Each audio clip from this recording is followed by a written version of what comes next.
तो गाइस मेरे चैनल पोके मार्वल पे तुम्हारा स्वागत है। तो जैसा कि मैंने कुछ दिन पहले एक शॉर्ट वीडियो अपलोड की थी, उसमें मैंने कहा था कि ड्रैगन बॉल काकुमे को एक्सप्लेन करने वाला हूँ। तो हाँ, मैं आ चुका हूँ चैप्टर 1 लेके। तो फर्स्ट ऑफ ऑल इस चैप्टर की शुरुआत होती है जब टूर्नामेंट ऑफ पावर एंड होता है एंड सभी यूनिवर्सेस रिस्टोर हो जाते हैं एंड तभी एक डेंजरस एंड मिस्टीरियस साइयन अपीयर होता है, जो कि और कोई नहीं हमारे लेजेंडरी सुपर साइयन ब्रॉली भैया होते हैं। गोकू और वेजिटा अकेले तो ब्रॉली को हरा नहीं पाते, तो उन्होंने फ्यूजन करके उसको हराया। और फिर उसके बाद तुम गोकू को तो जानते ही हो, हर दुश्मन को दोस्त बनाने की आदत। तो गोकू ने ब्रॉली की तरफ भी दोस्ती का हाथ बढ़ाया एंड ब्रॉली ने उसकी फ्रेंडशिप को एक्सेप्ट भी कर लिया। एंड फिर हमें दिखाया जाता है यूनिवर्स 7, जहाँ की सब कुछ एकदम शांत और खुशहाल माहौल में चल रहा होता है और हमारे एंड्रॉइड 17 भैया अपने 3 बच्चों और बीवी के साथ मस्त अपने आइलैंड पे चिल कर रहा होता है। एंड देन सडनली हमें दिखाया जाता है कि यूनिवर्स 6 सडाला प्लेनेट, जहाँ पे वार्डोस, लॉर्ड चांपा, कलीफा एंड केल होती है। लॉर्ड चांपा मस्त में अपना चिल कर रहे होते हैं एंड तभी केल उनसे कहती है कि मुझे कुछ सीक्रेट टेक्निक्स या फिर ट्रेनिंग दो। एंड तभी अचानक से सडाला प्लेनेट पे अर्थक्वेक आ जाता है और लॉर्ड चांपा एकदम शॉक हो जाते हैं और कलीफा इस अर्थक्वेक को एक टेक्निक समझ बैठी। वो लॉर्ड चांपा से पूछने लगे कि क्या ये वही टेक्निक है जो आप मुझे सिखाना चाहते थे। बट लॉर्ड चांपा के शॉक होने का कारण कुछ और ही था और इस अर्थक्वेक का कारण भी था लॉर्ड बीरस। चांपा शॉक में यही कहता है कि बीरस हमारे यूनिवर्स में क्या कर रहा है।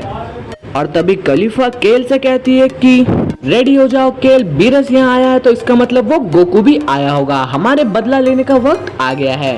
एंड वहीं से सीन कट होता है। फिर हमें दिखाया जाता है यूनिवर्स 11 बेलमोड का प्लेनेट, जहाँ पे टोपो और बेलमोड बैठे होते हैं। और तभी अचानक से वहाँ पर भी एक अर्थक्वेक आता है और टोपो और बेलमोड दोनों को गोकू की प्रेजेंस फील होती है।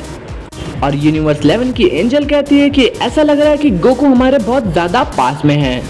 एंड देन उसके बाद हमें यूनिवर्स 7 दिखाया जाता है, वहाँ पर भी अर्थक्वेक आया होता है और हमें दिखाया जाता है क्रिलिन एक पुलिसमैन बन चुका है और उस अर्थक्वेक में वो एक बस को बचा रहा होता है।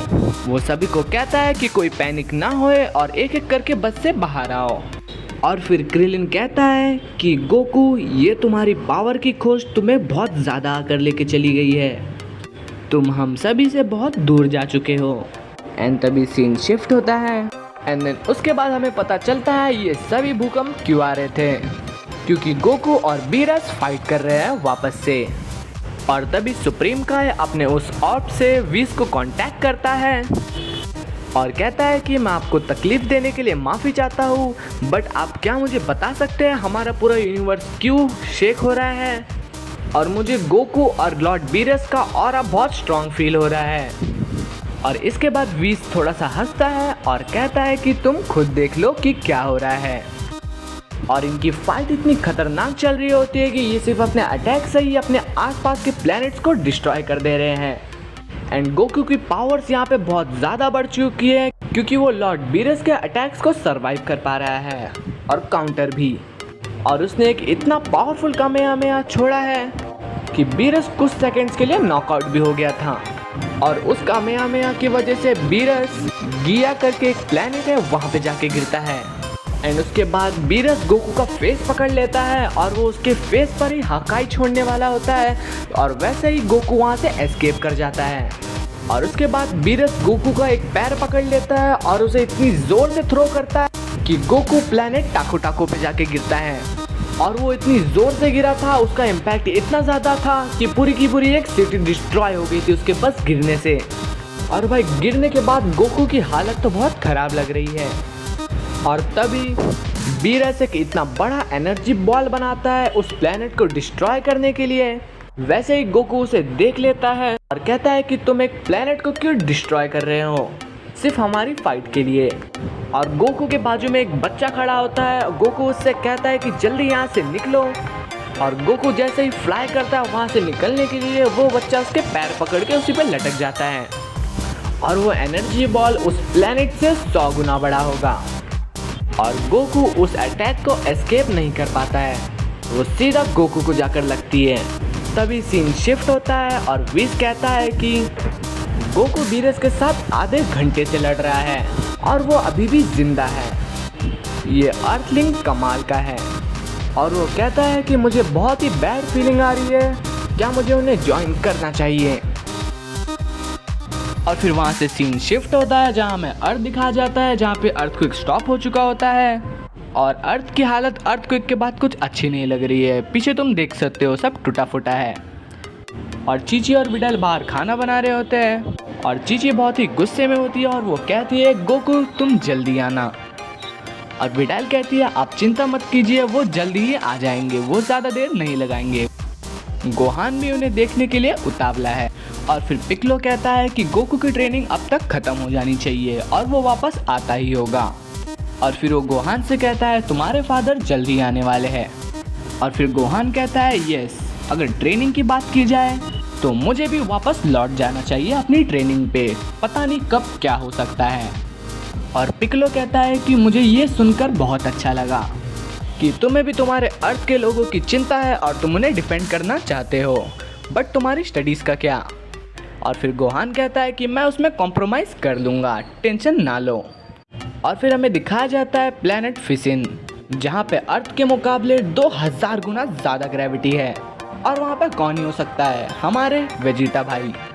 वेजिटा हमेशा से ही ज़्यादा ग्रेविटी में ट्रेनिंग करता आ रहा है। उसने टूर्नामेंट ऑफ पावर के पहले 500 गुना ग्रेविटी में ट्रेन किया था, बट उसकी पावर तो एक्स्ट्रा ऑर्डिनरी लेवल पे चली गई है। वो 2000 गुना ग्रेविटी प्लस वेट्स पे ट्रेनिंग कर रहा है और उसे देख के ऐसा लग ही नहीं रहा कि 2000 गुना ग्रेविटी उस पर कुछ असर कर भी रही है। और वो कहता है कि ये सभी ट्रेनिंग अभी फालतू हो चुकी है मेरे लिए। और फिर अगेन सीन शिफ्ट होता है और हमें दिखाया जाता है कि गोकू प्लेनेट टाको टाको के मून पे एक छोटे से टुकड़े पे खड़ा होता है और बाकी सब कुछ डिस्ट्रॉय हो चुका होता है सिवाय उस बच्चे और गोकू की। गोकू ने उसे बचा लिया था और गोकू कहता है बिना मेरी मदद के इस प्लेनेट की पूरी सिविलाइजेशन ही खत्म हो जाती, आपके हाथों लॉर्ड बीरस। और यहाँ पे हम क्लियरली देख सकते हैं उस अटैक की वजह से गोकू की पूरी बैक की स्किन छिल चुकी है। और फिर बीरस कहता है मैं बस अपना काम कर रहा हूँ as a god of destruction. और फिर गोकू उस बच्चे से कहता है चिंता मत करो बच्चे, सब कुछ ठीक हो जाएगा। और फिर गोकू वहीं उस मून के टुकड़े पे अनकॉन्शियस हो जाता है। एंड देन बीरस कहता है मुझे कभी भी किसी मॉर्टल ने इतनी अच्छी फाइट नहीं दी, यहाँ तक कि गॉड में से भी बहुत कम लोग हैं जिसने मुझे अपने फॉर्म के इस लेवल तक पुश किया है। और फिर बीरस कहता है गोकू तुम अपनी लिमिट्स तक पहुँच चुके हो। एंड देन गोकू को अपने माइंड में ही कुछ फेसेस दिखते हैं जैसे कि Krillin, Vegeta, Gohan, Baba. And then जब गोकू उठता है he is again back with his autonomous ultra instinct. भाई ये सीन मांगा में देखो या एनिमे में देखो, ये हर जगह गूज़बम्प्स लाता ही लाता है। और बीरस वापस से चौंक जाता है और गोकू बस अपने ऑरा से ही उठकर सभी प्लैनेट्स को रीलोकेट कर देता है। भाई ये ड्रैगन कमाल का दिख रहा है बट।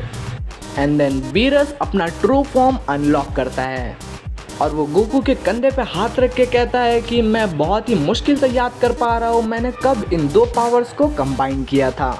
और कहता है कि गोकू तुम्हें अपने आप पे नाज होना चाहिए। और गोकू अपना अल्ट्रा इंस्टिंक्ट यूज करके तुरंत बीरस के पीछे चला जाता है और बीरस कहता है कि तुम अब मेरे लिए एक कछुए के समान तेज हो, अपने अल्ट्रा इंस्टिंक्ट के साथ भी। एंड देन व्हीस कहता है कि ये दोनों कमाल कर रहे हैं। लॉर्ड बीरस अपनी अल्ट्रा इंस्टेंट और गॉड ऑफ डिस्ट्रक्शन वाली पावर को साथ में कंबाइन कर रहे हैं। वो गोकू को सच में एक पावरफुल वॉरियर की तरह देखते हैं। और लॉर्ड बीरस कहता है कि काफ़ी टाइम से मेरे शरीर पे जंग लग रही थी इस फॉर्म को बिना इस्तेमाल किए। एंड गोकू अगेन कामेहामेहा को एक्टिवेट करने जा रहा होता है। जैसे ही वो कुछ पावर कंबाइन करता है वैसे ही भाई गोकू की बैंड बज जाती है, वो सीधा फॉल ऑफ कर जाता है। एंड देन बीरस इन सब से बाहर आता है और देखता है कि उसने आसपास सब कुछ डिस्ट्रॉय कर दिया है, यहाँ तक कि अपना खुद का प्लेनेट भी। और फिर वो जोर से व्हीस पे चिल्लाता है मेरा प्लेनेट कहाँ है। और फिर हमें सुप्रीम काय का प्लेनेट दिखाया जाता है जहाँ पर वो बैठ के सोच रहा होता है कि गोकू ने ऐसी कौन सी पावर यूज़ की है जो यूनिवर्स को शेक करने के केपेबल हो गया है। और वैसे ही वीज और लॉर्ड बीरस उसके प्लेनेट पे आ जाते हैं और भाई सुप्रीम काय की तो वहीं पे फट जाती है। वो कहता है कि आप अचानक से मेरे प्लेनेट पे कैसे आना हुआ। और वैसे बीरस कहता है तुम मेरे प्लेनेट को फिक्स कर सकते हो ना, जल्दी बताओ। सुप्रीम काय कहता है हाँ मैं कर सकता हूँ। और जब सुप्रीम काय वहाँ पे पहुँचता है वो देख के उसकी और फट जाती है। वो कहता है बस इतना ही बचा है। और वीस कहता है ये बहुत फनी साउंड कर रहा है। और बीरस गुस्से में कहता है ऐसा बिल्कुल मत कहना कि तुम इसे फिक्स नहीं कर सकते। सुप्रीम काय कहता है कि ऐसा नहीं है, मैं इसे फिक्स कर सकता हूँ बट मुझे थोड़ा टाइम लगेगा। और फिर बीरस कहता है जब तक ये बना रहा है तब तक गोकू को वापस लाते हैं उसके एटमॉस्फेयर में, नहीं तो उसका ऑरा भी घूम जाएगा तो उसे ढूंढने में हमें बहुत मुश्किल होगी। एंड देन वीस कहता है मुझे अंडर एस्टिमेट मत करो, थोड़ा हंस के। एंड अब आता है एंडिंग और सबसे एक्साइटेड पार्ट। हमें दिखाया जाता है ग्रैंड प्रीस्ट की प्लेस। वैसे ये जगह तो बहुत मस्त दिख रही है और ग्रैंड प्रीस्ट कहता है कि यहाँ पे सभी का आने के लिए बहुत बहुत धन्यवाद। ग्रैंड प्रीस्ट सभी एंजल से कहता है तुम्हें अब तक पता चल चुका होगा तुम यहाँ पे क्यों हो, बट एक और इन्फॉर्मेशन है जो मैंने अभी तक नहीं दी है कि जो भी बात यहाँ पे होगी वहाँ यहाँ से उसका एक सिंगल वर्ड भी किसी को बताना नहीं है। अगर ओमनी किंग्स को इसके बारे में पता चला तो बहुत ज़्यादा परेशानी हो सकती है। और फिर ग्रैंड प्रीस्ट कहते हैं तुम सभी को पता है कि वो अर्थलिंग एंड्रॉइड 17 टूर्नामेंट ऑफ पावर के दौरान सभी यूनिवर्सेस को रिस्टोर करने की विश मांगी थी। उसी विश से वो सभी यूनिवर्सेस भी रिस्टोर हो गए जो वॉइड में थे। और जिन्हें नहीं पता है पहले टोटल 18 यूनिवर्सेस हुआ करते थे जिसमें से 6 यूनिवर्सेस डिस्ट्रॉय हो चुके थे।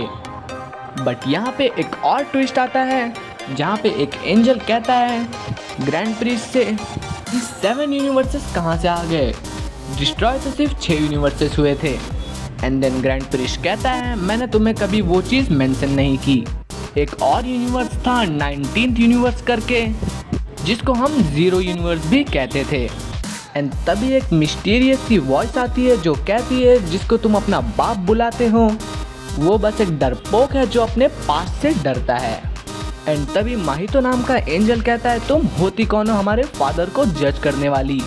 एंड तभी एक और एंजल कहती है कि काउंटडाउन हमें न्यूट्रल रहना चाहिए जब तक कि हमें पूरी सिचुएशन का पता ना हो। एंड तभी वो मिस्टीरियस लेडी कहती है मैं तुम्हें पूरा सच बताऊंगी इस इम्पोस्टर के बारे में। एंड तभी चैप्टर एंड हो जाता है और अब हमें नेक्स्ट पार्ट में पता चलेगा कि ये मिस्टीरियस लेडी कौन है, ग्रैंड प्रीस्ट सभी से क्या छुपा रहा है वो और आगे क्या क्या होने वाला है। तो stay tuned for next part और भाई लाइक और सब्सक्राइब करना मत भूलना।